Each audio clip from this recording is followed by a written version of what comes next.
a traumatic event that had happened to him, and that he based every character off a reaction he was having to that event. And it made him even more intriguing to me because there was this great kind of emotional depth that it was all coming from.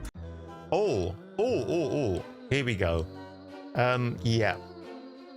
Well, ladies and gentlemen, I saw a rather fabulous horror movie this morning, and I was almost on the cusp of not going to my local cinema to watch it. Weapons, directed by Zach Cregger, the man behind Barbarian, which I've not yet seen, has an incredible cast of people. But what's even more surprising about this movie, that the original cast were all thrown into turmoil, including the film's production itself, because of a one Pedro Pascal. He was going to be playing the role that was finally filled in by Josh Brolin, who in this case is the better actor and the better, not even the leading man, he's kind of like a co-star with Julia Garner, who's also in this film. So without further ado, folks, I'm going to give you a quick breakdown of Weapons, which I saw today. Highly recommend you see it, but it's going to be interspersed with some information that just came my way regarding the troubled production of this movie.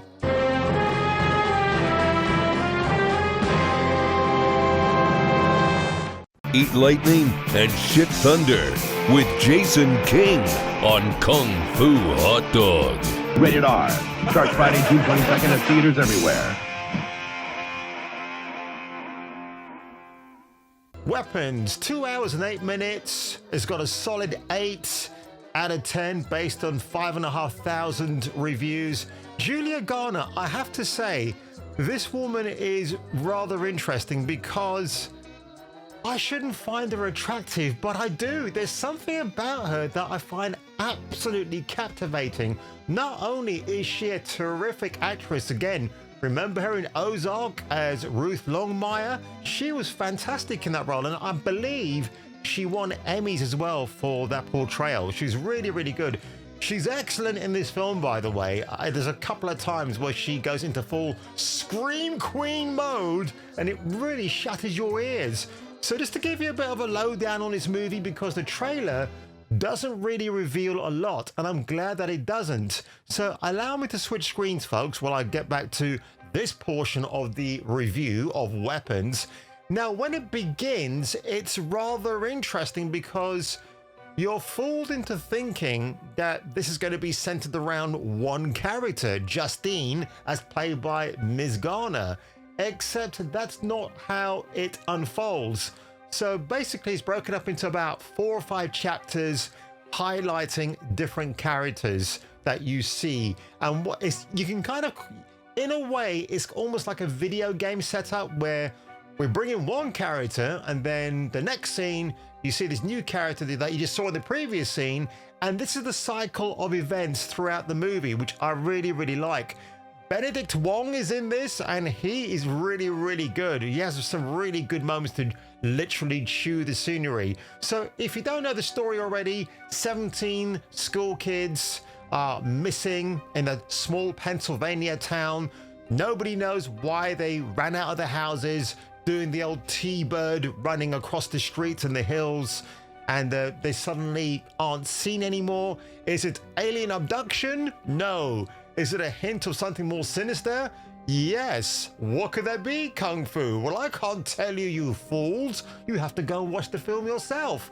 So the minute I saw other characters coming into play, one of them, by the way, is Alden Ehrenreich, the man who played the young Han Solo. He's barely recognizable as the character Paul, a police officer, who, by the way, that character is married to a smoking and stacked blonde woman. And I don't understand why his character does something very stupid earlier on in the movie. But the good thing is, when certain things are not explained to you at first, they are eventually explained. So let's get back to this article here, folks, from that part place, because you're actually going to find this not so shocking. So, I mean, fuck this guy and F that woman right there, if you can even call Bella Ramsey a woman at this stage. But Pedro Pascal threw production of Weapons into turmoil, says director. I had to recast the entire movie. Director Zach Kreger, known for his breakout horror hit Barbarian, recently revealed that his upcoming movie Weapons underwent a complete overhaul in casting due to issues stemming from Pedro Pascal in the aftermath of the 2023 strikes. And what I do like about that part place, they don't shy away, they're pretty unfiltered. Pascal, who has become one of Hollywood's most in-demand actors. Are you sure about that? It was initially slated to portray a distraught father, which is the Josh Brolin part, for his missing child. And sorry, but Josh Brolin brings a lot more heart and soul to that, so I'm glad Pedro was not actually in this. His exit was prompted by a packed 2025 slate because all these studios he's been blackmailing all need to hire him for a particular role. So he's in Materialists with Dakota Johnson and Chris Evans from A24, which I might go and watch, but again, because he's in it, I'm not sure if I want to. And his debut was Reed Richards in the failed Fantastic Four First Steps. Had he stayed on board, Weapons would have marked his fourth major theatrical release of this summer alone. Oh my God. Highlighting that this is the part where I do like the unfiltered reporting from that part place, what some industry observers attribute to overexposure or overcasting, or in Pedro Pascal's case, half-casting or miscasting. It depends how you really want to take that last phrase. But going back to Weapons, not Weapon X, this film has a very interesting look to it because while it is very modern day because people are using mobile phones, the whole tone of the movie looks like it's set in the 80s because people in their household have drab, dreary wallpaper from that period in time, maybe even the 70s. And the film is pretty dark all the way through. There are some moments of light here and there, but it's a deliberate choice from Zach that everything looks a bit muddied and a bit watered down. Again, there is a female character in this film. I can't actually say more about her, but she unnerved me a lot because when you see her, she does remind me of Alyssa Mercante, the ex-Kotaku journalist. She has that look about her because every time she pops up on the screen, it's like looking at somebody in drag. And I thought, oh my God, that's Mercante. That is her. And I mean, it's not unintentional look-alike, but she really does come across that way. And she's just, let's just say she's a very interesting character in this entire film. At 2 hours and 8 minutes, this film didn't take long to wrap up. It was very well paced. There were no moments that slowed you down. In fact, the structure of this film, where it took you from different characters' point of views to the point of view of the actual events themselves, was a very clever gimmick. I'm pretty sure it's a continuity and editorial nightmare to get these things right, all the detail. But honestly, I think the two leads of Julia Garner and Josh Brolin are fantastic. They had incredible chemistry together, and even the supporting cast members were also great in their own roles. There are some gross out bits. I mean, is it a scary movie? No, it's more horrific because of things that unfold before your very eyes. The third act, now we know, folks, third act fatigue in a movie can be a real thing in Hollywood. The Naked Gun had it recently, even though I still enjoy that film. This film, Weapons, doesn't suffer from that, funny enough. It actually ups the ante.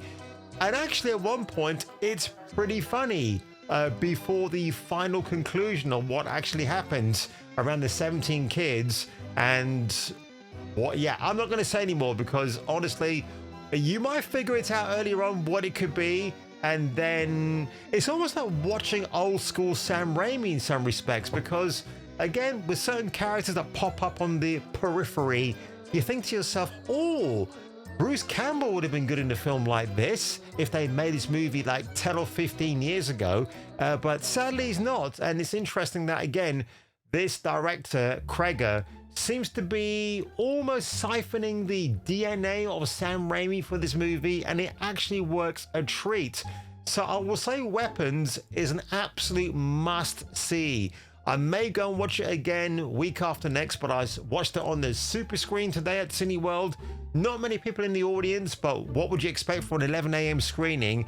and it was just an absolute scream from head to toe.